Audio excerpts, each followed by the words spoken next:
Bonjour à tous et à toutes, chers abonnés et non abonnés. Je suis vraiment très heureuse de pouvoir vous préparer cette leçon. Voilà, aujourd'hui nous allons voir ensemble la voix active et la voix passive. Alors déjà pour commencer, on dit que la phrase est à la voix active quand le sujet fait l'action exprimée par le verbe. Voilà, comme vous pouvez voir ici, dans le tableau, nous avons maman prépare une tarte. Qui prépare la tarte? C'est la maman. Voilà, donc ici c'est voix active parce que le verbe préparer, qui est-ce qui prépare? C'est la maman. La maman prépare quoi? Une tarte. Voilà, donc le sujet fait l'action exprimée par le verbe, donc la phrase est à la voix active. Nous pouvons faire la transformation de cette phrase qui est à la voix active et nous allons la mettre à la voix passive. Une tarte est préparée par maman. On dit que la phrase est à la voix passive quand le sujet subit l'action. Il ne fait pas l'action exprimée par le verbe. Voilà. Une tarte est préparée par maman. Voix passive. Vous avez une autre phrase en bas. L'enfant a cassé une vitre. Qui a cassé la vitre? C'est l'enfant. C'est l'enfant qui fait l'action. L'enfant a cassé une vitre. Nous allons prendre cette phrase à la voix active et nous allons la mettre à la voix passive. Une vitre a été cassée par l'enfant. Voix passive. Très bien. Alors, ce qui est un peu compliqué ici, c'est que pour faire la transformation d'une phrase de la voix active à la voix passive, je dois faire attention au temps du verbe. Alors, pour faire la transformation toujours de la voix active à la voix passive, quand je veux transformer une phrase à la voix passive, je dois tout d'abord repérer le verbe de la phrase active, de la voix active. Voilà, par exemple, maman prépare une tarte. Je vais repérer le verbe. Le verbe, c'est prépare. Et ici, le verbe est conjugué au présent de l'indicatif. Et pour faire la transformation à la voix passive, j'utilise toujours le verbe être.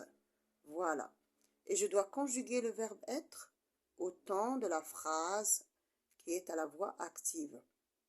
Dans la première phrase, j'ai maman prépare une tarte. Le verbe préparer est conjugué au présent de l'indicatif. Donc, je vais prendre le verbe être et je vais le conjuguer au présent de l'indicatif. Une tarte est préparée par maman.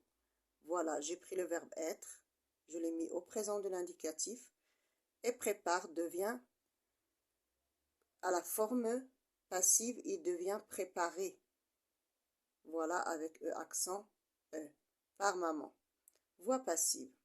Nous avons dans la deuxième phrase, l'enfant a cassé une vitre, voix active. Voyons très bien que dans cette phrase, le verbe est conjugué, le verbe casser est conjugué au passé composé. L'enfant a cassé une vitre, donc je dois prendre le verbe être et le conjuguer au passé composé. Une vitre a été cassée par l'enfant, voix passive.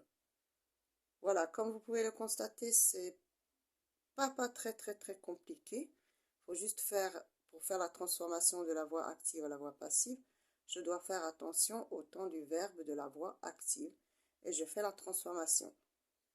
Donc, récapitulation. Pour reconnaître si une phrase est à la voix active ou bien à la voix passive, je repère si je veux bien sûr m'assurer que la phrase est à la voix active, je vais voir si le sujet fait l'action exprimée par le verbe. Comme dans la première phrase, maman prépare une tarte. Là, qui prépare la tarte? C'est maman. Donc, ici, le sujet fait l'action. Donc, la phrase est à la voix active. Si le sujet ne fait pas l'action exprimée par le verbe, s'il subit l'action, c'est-à-dire que l'action se fait sur lui, à ce moment-là, la phrase va être à la voix passive. Une tarte est préparée par maman. Voilà, une tarte est préparée par qui? Par maman. Nous avons le complément d'agent à la fin de la phrase. D'accord? Une tarte est préparée par qui? Par maman. Donc là, on voit très bien que c'est la maman qui a préparé la tarte.